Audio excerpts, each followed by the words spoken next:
And welcome everyone to our Bleacher Report weekly now in the month of February and early March bracket reveal. I'm Andy Katz, and you can of course see this repurposed on NCAA.com and our March Madness men's basketball. All right, so we're doing this every week. Not going to change dramatically at the top, more so a few seed lines and maybe a couple teams on the backside. A lot of games to be played, a lot of bubble teams still working their way in. And I will just tell you, the back part of the bubble, really those last 8 spots, you could make arguments for all of them. And they're just going to just keep going up and down.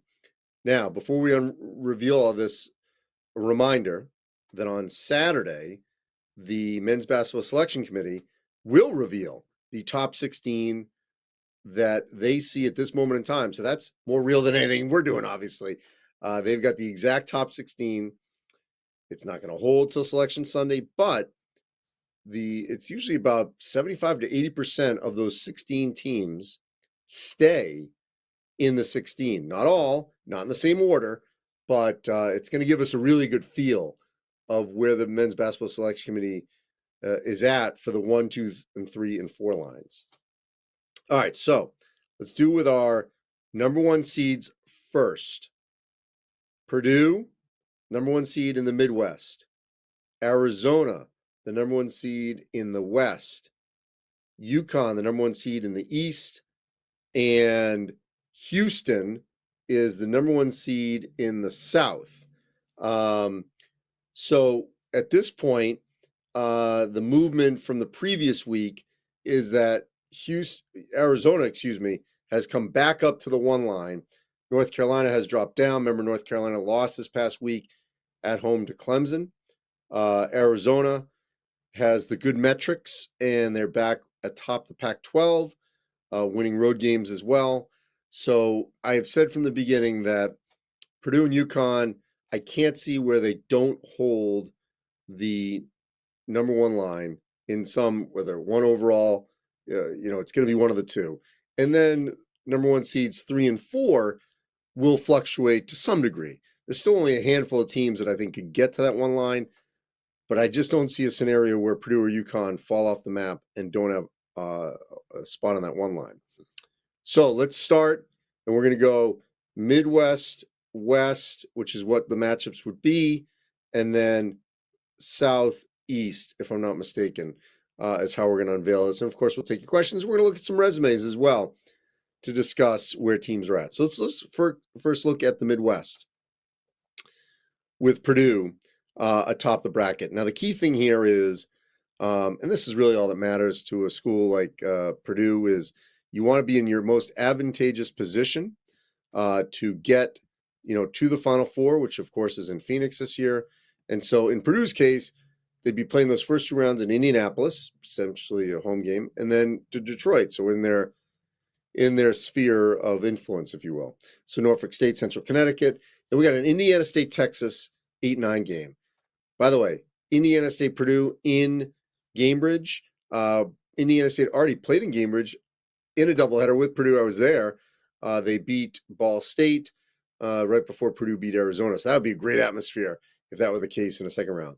Then you've got Creighton, Yale. Yale just knocked off Cornell. They're undefeated. They've won 9 in a row. Duke, Akron, a Duke Creighton 4-5 matchup, but who I would not dismiss Yale at all. Good matchups there. Florida Atlantic, Butler, Boise, Iowa State, Vermont, Colorado State, TCU, Texas, Quinnipiac. We're going to get to Texas here in one moment. I just want to show that Florida Atlantic, they're going to fluctuate in that 6 line. You've got the 11 line of Butler and Boise as a game in Dayton. Butler right now is playing so well to be in that position. Boise is right now with Utah State atop the Mountain West Conference. Iowa State's trending in the right direction. We keep saying that. I think they're a lock for top 16 on Saturday. Colorado State, TCU, Tennessee, Quinnipiac. Colorado State and TCU still could move a line or 2. Tennessee, I think, is going to be a lock for a 2. So let's look at Texas. Quad 1 wins, they got 4. Best wins, Baylor, at Oklahoma, at TCU. I know we say worst losses, but it's a road Big 12 game at West Virginia. UCF at home. UCF's had some good wins. Upcoming games, as you see, they're at Houston on Saturday. That'll tell us a lot about Texas. So real critical to take a look there. Can we look at Boise State? I think was one of our teams that we had a resume for, if I'm not mistaken. Let me double check that. There we go. Thank you. All right. So, 5 quad one wins. It's pretty good. And that tells you a lot about the Mountain West Conference right now, which I think is significant. Best wins, all at home. Actually, the UNM one, I'm sorry, was on the road. That was at New Mexico. Then Colorado State, San Diego State at home. Again, UNLV is not a bad loss because of the way they're playing, but it's just sort of in where we are. Fresno game, that's kind of game that I think you got to say you got to win, for sure. So Boise, I think, is in a good position to hold on to a spot going forward. That's what. Hold on one second. I just want to see here for our other teams here. Bear with me one second. Okay. All right. So the other question is, just want to make sure we've got these other teams. Here we go. I'm sorry. All right. I'm looking at our other teams that we've got brackets for. All right. So now let's shift to the West. There we go. Arizona is the one right now. Green Bay, who's, by the way, playing really well on the horizon. St. Mary's and New Mexico. So this is what I want to address. With St. Mary's and New Mexico, and there's 3 instances where I had to do a first-round match repeat from something that happened early this season.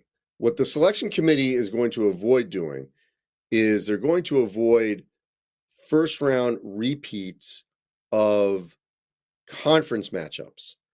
It's going to be difficult to avoid first-round matchups of non-conference. This is an example. I'm not saying it's definitely going to happen, but it could. New Mexico played at St. Mary's early this season and lost. They would not like to play St. Mary's again because St. Mary's is very difficult to prepare for in the NCAA tournament. Indiana found that out 2 years ago. So, by the way, that would be a great little foursome there. Arizona, Green Bay, St. Mary's, New Mexico. Really hard for Arizona, whoever they would face. Clemson, South Carolina, Illinois, Irvine. Clemson now back up at that 5 line with their wins last week on the road at Syracuse, South Carolina. South Florida. So we've got them as the AQ coming out of the American in first place.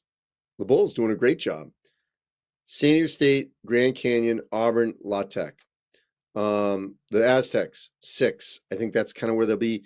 They already played Grand Canyon. So here's the second one of these games I'm talking about, a repeat of a non-conference game. Somewhat hard to get out of there. Northwestern, Mississippi State, Kansas, and Eastern Washington. Kansas, yes, they just lost Texas Tech, but their metrics say 2. Northwestern, Mississippi State. It's funny. All 3 of the ones I was talking about are right here. That's another repeat from a non-conference game that happened earlier this year. Mississippi State beat Northwestern in a non-conference neutral site game. Could happen again. I think Northwestern in that case would be fine with a repeat matchup if they were to do that. So if that were the case. Let's look at from, just trying to see here. So we don't have anyone from that list. All right. So now I'm going to pause here for a minute because, first of all, if we had a Purdue-Arizona matchup, that would be a repeat of one of the best games that I saw this season if they were to get to the semis. It was in Indianapolis in December. As I mentioned, the game before that was Indiana State and Ball State. Let's take some of your questions here. What do I think FAU's ceiling is? Well, I think it's a 6. That's what I think. How do I feel about Dayton? I think Dayton still can be on that top 16, on that 4 line. They're a weird week. Scored really well on a road win at St. Joe's, then scored in the 40s to lose by 2 at VCU. Evan, I disagree with you saying that Tennessee's a fraud too. I think they're really good. They're deep. Dalton Knecht's an All-American. Winning on the road is difficult. I know they've lost at home too, but SEC's really good. Bryant Vivar says Boise State at 11 seed is wild. Here's the problem with Boise State. They didn't do enough in the non-conference. So it's all in the Mountain West. That's where they're going to have to do everything, is in the Mountain West. Baller JJ says, thoughts on Providence? Well, here are my thoughts on Providence. They got to keep winning. And snowstorm in Rhode Island on Tuesday. Game is still on as far as I know. But their game against St. John's kind of game. They got to win their home games. And they end the season with a monster one against UConn.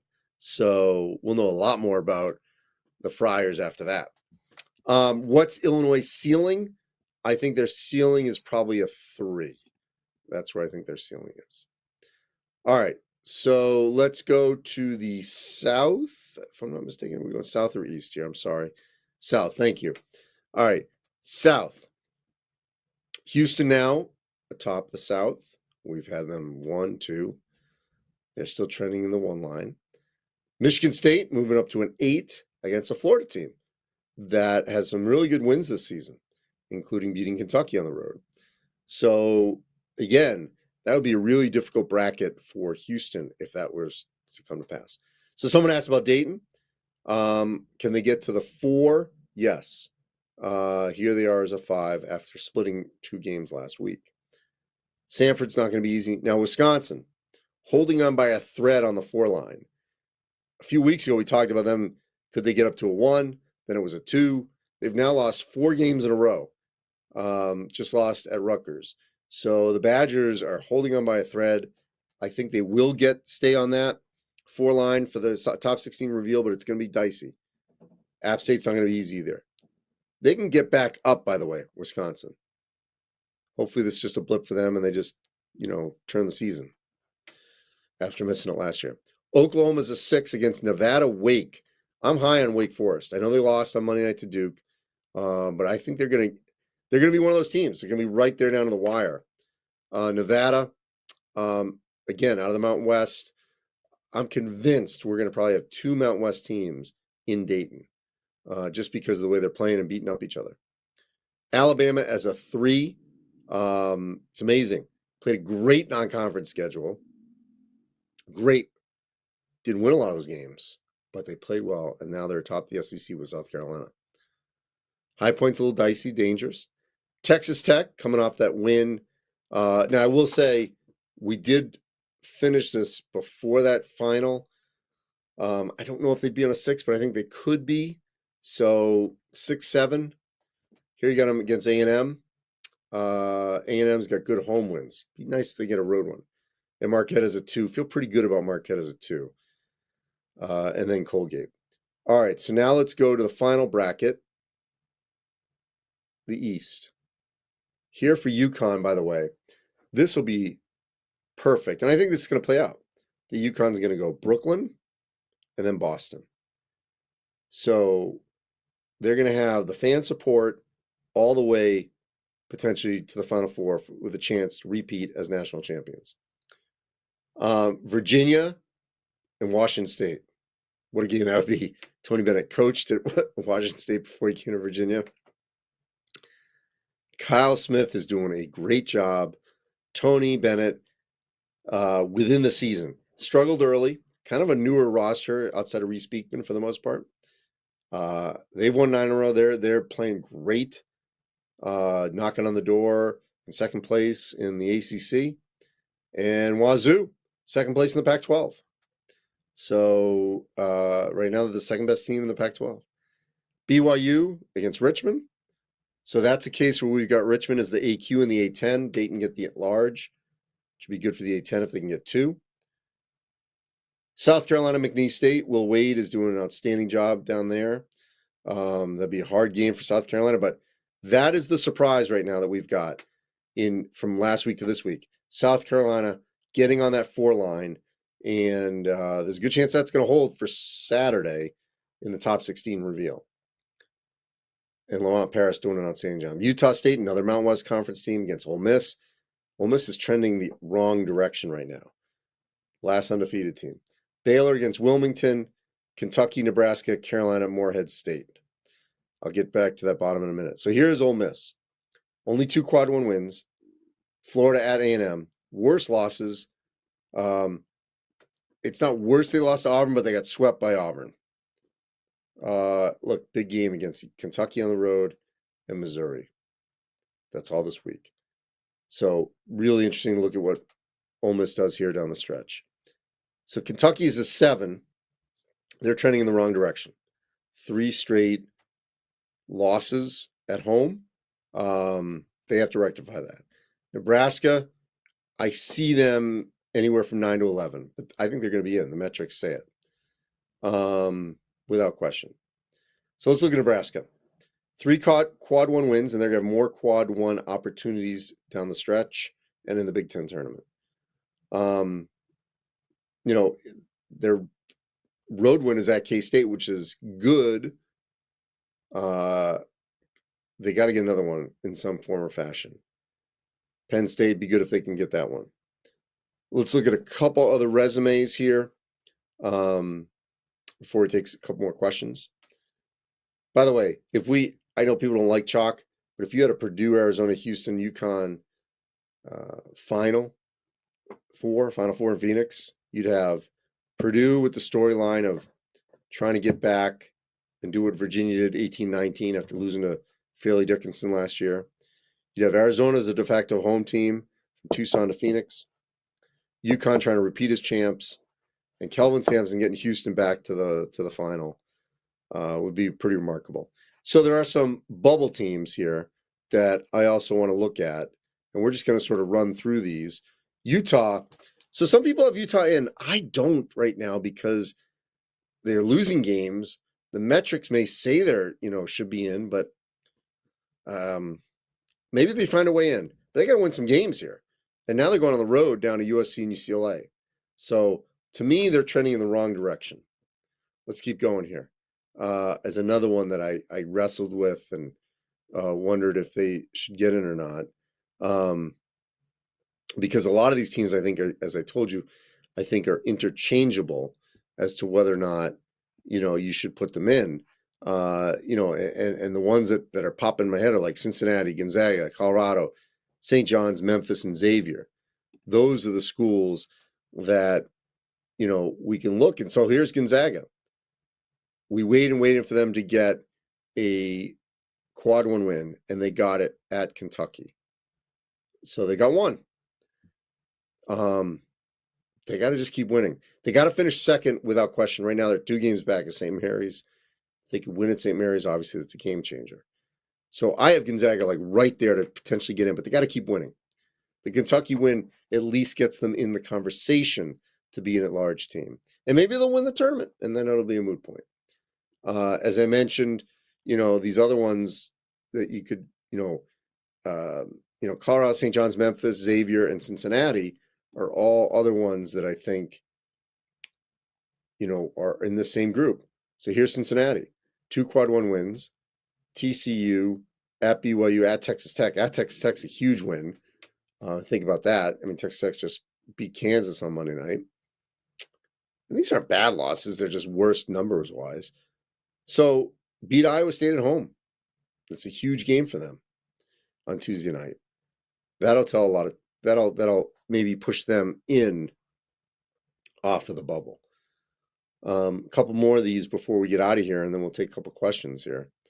Actually, while we're waiting for that, I'll just say like NC State, I think they're too far back. Can Marquette win it all? Of course they can. Kentucky still has never been healthy. Trey Mitchell didn't play in that game against Gonzaga. Is Wisconsin a 1 or 2 round exit? Certainly could. It depends which team shows up. What's Oklahoma's ceiling? Maybe they can win a game. Colorado. They got one quad one win. The Miami win, the Oregon win, Washington, they're just not that good this year. Losing to Cal, Arizona State didn't help them. They got to win their home games against UCLA and USC. They have to. So, STFU, I don't even want to know what that means. I think I do. South Carolina, the only SEC teams making it past second round, maybe Bama. You're dismissing Tennessee. I disagree. Here's St. John's. Big game Tuesday night at Providence. Seton Hall this weekend. So those are all critical. Again, beating Villanova twice. Butler. Those are all good wins, but not great. They're going to be squarely on the bubble. I think St. John's got to win some games in the Big East tournament, which they can. They'll be playing at home. Although Big East fans travel well at the Garden, so you're going to certainly see a strong fan contingent from all those other teams in the Big East, especially UConn. If it's St. John's, UConn, that's not going to be a home game for St. John's, even though they technically would be in terms of the metrics. A couple more here. If we can look at, we're going to take you through Memphis and Xavier. So Memphis, they have a huge losing streak in the middle that crushed them. Quad one wins, 3 of them. Best wins, the Clemson win is huge. Virginia at A&M. Those are great wins for Memphis. I think if they can just somehow finish second, maybe ahead of Florida Atlantic, behind South Florida, somewhere in that top 3, that would help them tremendously. Right now we got 2 from the American. It's not Memphis. It's Florida Atlantic and South Florida. So I'm not saying Memphis isn't going to get there. I think they can. And the last one, Xavier, out of the Big East, they've been up and down. This was a bit of a transition year. They weren't healthy.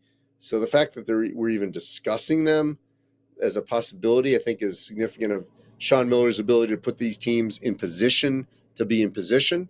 So that's the big thing with whether or not Xavier should be in this field. He asked me why I'm not talking about South Carolina enough. I have them on the 4 line. I think Lamont's done an outstanding job with this group. Evan Lagucci says Cincinnati should be in.